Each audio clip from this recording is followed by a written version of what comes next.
Hello everyone. बहुत स्वागत है आप सभी का एग्जाम बिग इस प्लेटफॉर्म में to make your preparation 50% faster. दोस्तों, नाबार्ड ग्रेड ए का नोटिफिकेशन आ चुका है और नाबार्ड डेफिनेटली एक अच्छी अपॉर्चुनिटी है फाइनेंस स्टूडेंट्स के लिए भी, क्योंकि ये क्या है, एक ऑल इंडिया फाइनेंशियल इंस्टीट्यूशन है। रेगुलेटरी बॉडी डेफिनेटली ये नहीं है, बट जैसे ऑल इंडिया फाइनेंशियल इंस्टीट्यूशन है वैसे ही नाबार्ड उनमें से एक इंस्टीट्यूट है। नाबार्ड जो कि नेशनल बैंक है for agriculture and rural development को final fully owned by the government of India.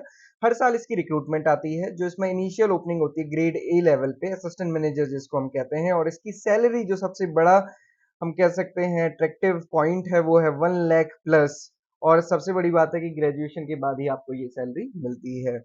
दोस्तों, ये इसका नोटिफिकेशन आउट हो चुका है। डेट ऑफ रजिस्ट्रेशन आज से यानी कि 27 जुलाई से स्टार्ट है 15 अगस्त को। और सबसे बड़ी चीज ये है कि इसका एग्जामिनेशन जो प्रीलिम्स एग्जामिनेशन है वो 1 सितंबर को होना है। आपके पास लगभग और लगभग 30 डेज या फिर हम कह सकते हैं 30 to 34 डेज बचे हुए हैं। एग्जामिनेशन पैटर्न को मैं आपको बताऊंगा, बट उससे पहले हम ये देख लेते हैं कि कितनी वैकेंसीज हैं। इस बार ये नोटिफिकेशन आया, इसमें दोनों चीजें हैं, good news as well as bad news. Good news ये है कि इस बार बहुत सारे डिफरेंट डिफरेंट सब्जेक्ट्स में यहाँ पे वैकेंसीज हैं, बट बैड न्यूज ये है ओवरऑल वैकेंसीज कम है। लास्ट ईयर जहां वैकेंसीज 150 होती थी, इस बार वैकेंसी सिर्फ 100 है।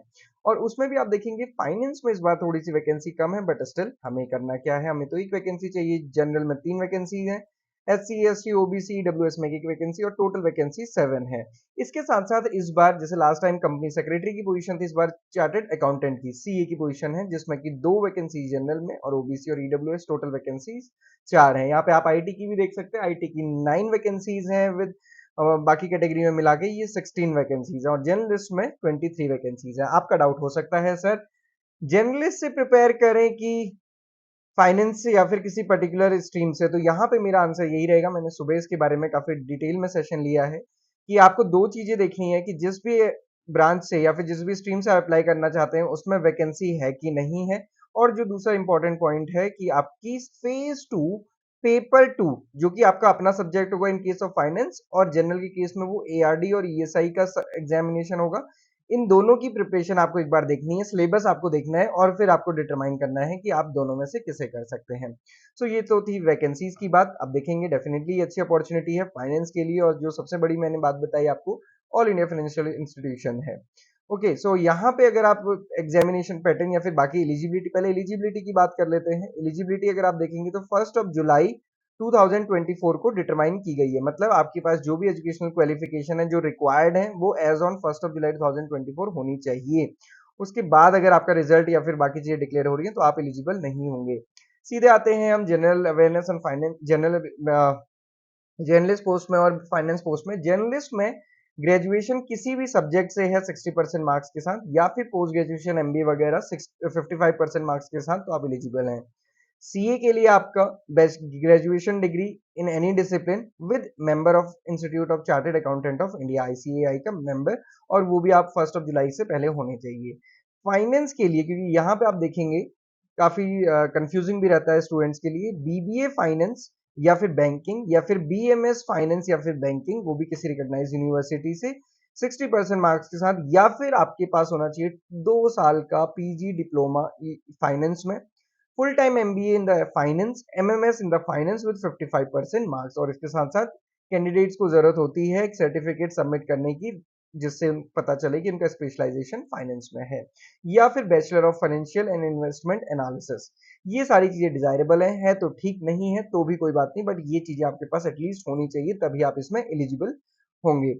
सिमिलरली आप देख सकते हैं IT के लिए, आप ये नोटिफिकेशन को डाउनलोड करके पढ़ सकते हैं। इसमें अगर आपका CS IT, electronics and telecommunication, electronics and communication, electronics and instrumentation, data science, machine learning and artificial intelligence 60% के साथ है तो आप इसमें एलिजिबल हैं। और सिमिलरली अगर पोस्ट ग्रेजुएशन है 55% के साथ आप एलिजिबल होते हैं। दोस्तों, ये थी एलिजिबिलिटी। और सिमिलरली एज का एक क्राइटेरिया अगर हम देखेंगे तो इसमें एज का क्राइटेरिया 21 ईयर से लेकर 30 ईयर तक के स्टूडेंट्स एलिजिबल हैं। मतलब आप 1 जुलाई 2024 को डिसाइड की जा रही है, मतलब 2 जुलाई 1994 से पहले और 1 जुलाई 2003 के बाद आपका जन्म नहीं होना चाहिए। एग्जामिनेशन पैटर्न की बात करें तो इसमें 3 फेज में एग्जामिनेशन होता है, जिसमें पहला फेज है जो प्रीलिम्स है, जो बेसिकली क्वालिफाइंग है, ये डिसाइड करता है कि आप फेज 2 में जाएंगे कि नहीं। सेकंड जो है जिसको मेंस एग्जामिनेशन बोलते हैं, जिसमें 2 एग्जामिनेशन होते हैं, पेपर 1 और पेपर 2। पेपर 1 डिस्क्रिप्टिव इंग्लिश है और पेपर 2 सब्जेक्ट का या फिर एआरडी और ईएसआई जर्नलिस्ट के केस में। इन दोनों में ही ये दोनों ही 100 मार्क्स के हैं और इसके साथ-साथ थर्ड फेज होता है जिसको हम इंटरव्यू बोलते हैं। इंटरव्यू 50 मार्क्स का होता है।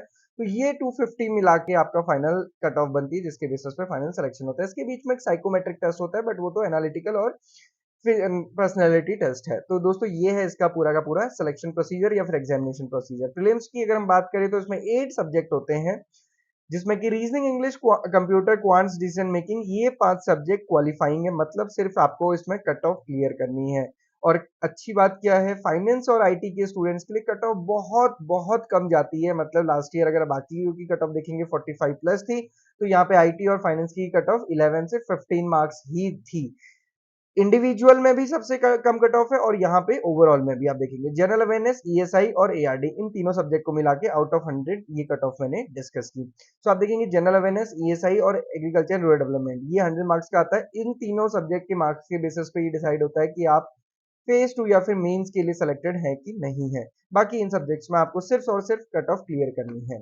तो ये था प्रीलिम्स के बारे में। उसके बाद अगर हम देखेंगे मेंस एग्जामिनेशन में, जिसमें 2 पेपर होते हैं। पहला पेपर होता है जनरल इंग्लिश, डिस्क्रिप्टिव पेपर होता है। इसमें सिर्फ और सिर्फ 3 क्वेश्चन आते हैं जिसमें ऐसे राइटिंग, लेटर राइटिंग और प्रेसी राइटिंग होता है। 100 मार्क्स का ये रहेगा एग्जामिनेशन। 90 मिनट्स की इसमें टाइमिंग रहती है। उसके बाद आपका इंटरवल होगा 2 आवर के लिए, आप बाहर जा सकते हैं एग्जामिनेशन सेंटर से और उसके बाद फिर आके पेपर 2 होता है।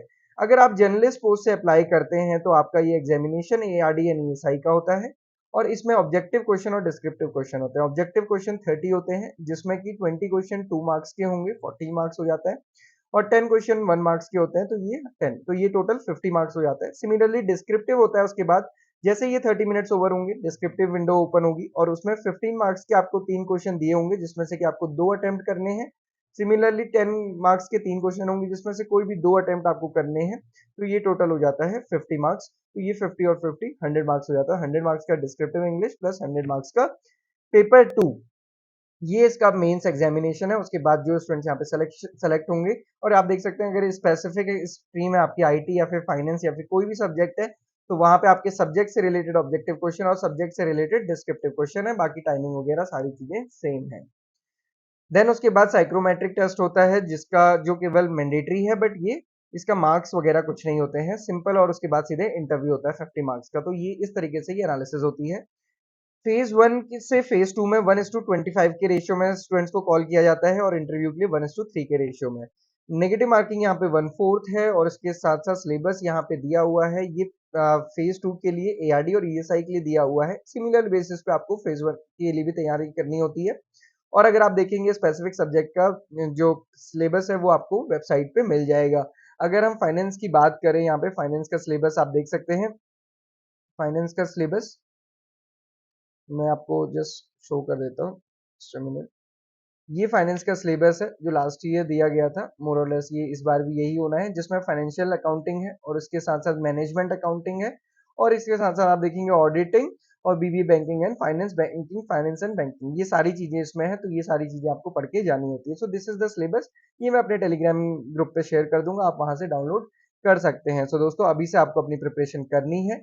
हम आज ही एक सेशन लेकर आ रहे हैं, वर्कशॉप हम करेंगे जिसमें जिसको आप अटेंड कर सकते हैं और उसमें आपको ये पूरा का पूरा गाइडेंस मिलेगी कि आप कैसे टारगेट कर सकते हैं नेक्स्ट 30 डेज के लिए अपने प्रिपरेशन को, स्पेसिफिकली फॉर द फेज 1। क्यों फेज 1? क्योंकि फेज 1 ही अभी इंपॉर्टेंट और मेजर है आपके लिए, क्योंकि फेज 1 की डेट हमें पता है जो कि 1 सितंबर है और जो टेंटेटिवली फेज 2 की डेट है वो 20 अक्टूबर है। तो मतलब उसके बाद आपको 50 डेज मिलेंगे। मेंस के लिए आप बाद में प्रिपेयर कर सकते हैं, अभी आपको सिर्फ और सिर्फ प्रीलिम्स के लिए टारगेट करना है। तो हम ये स्टडी प्लान आपके लिए लेकर आए हैं, इसको आप सेल्फ स्टडी भी कर सकते हैं। साथ ही साथ इसमें हमारा लाइव क्लास का स्टडी प्लान भी दिया गया है, जिसमें कि आज हमारी क्लास होगी, इसमें हम एआरडी और ईएसआई का डिस्कस करेंगे, जो ओपन टू ऑल है, आप उसको ज्वाइन कर सकते हैं। उसके अलावा हमने इसमें सारी चीजें दी हुई है, खासकर ये एआरडी और ईएसआई के लिए है। जो हमारी क्लासेस होंगी 6 to 7 और 7 to 8 पीएम रहेंगी ARD ESI. GA, decision making and computer के लिए क्वांटिटीज इंग्लिश की क्लासेस सुबह रोज और रेगुलर रहती हैं। सो ये स्टडी प्लान हमने आपको दिया है, आप इसको डाउनलोड कर सकते हैं। साथ ही साथ कोई भी टॉपिक आप कवर करें यहाँ पे टिक मारते चलिए, ताकि आपको एक एज अ चेकलिस्ट या हेल्प करेगा। आपको ये पता चल जाएगा कि बाय द एंड ऑफ अगस्त आपका कितनी प्रिपरेशन हो चुकी है। इंडिविजुअल सब्जेक्ट के लिए प्रीलिम्स में कैसे टारगेट करना है, क्या पढ़ना है, वो सारी चीजें यहाँ पे मेंशन की गई है, जिसको आप डाउनलोड कर सकते हैं। डिस्क्रिप्शन बॉक्स में आपको ये सारी चीजें मिल जाएंगी। So student, this is all for today. बहुत अच्छे से प्रिपेयर कीजिए सो दैट कि आप भी उन स्टूडेंट्स में आ सकें जो यहाँ पे सेलेक्ट हुए हैं। तो हर साल यहाँ से फाइनेंस की बहुत सारे स्टूडेंट सेलेक्ट होते हैं, डिफरेंट डिफरेंट स्ट्रीम में भी सेलेक्ट होते हैं। सो आपको ऐसा कुछ करना है कि जो 2024 है उसमें आप भी इस लिस्ट में शामिल हो जाए। This is all for today. Thank you for watching this video and have a great day.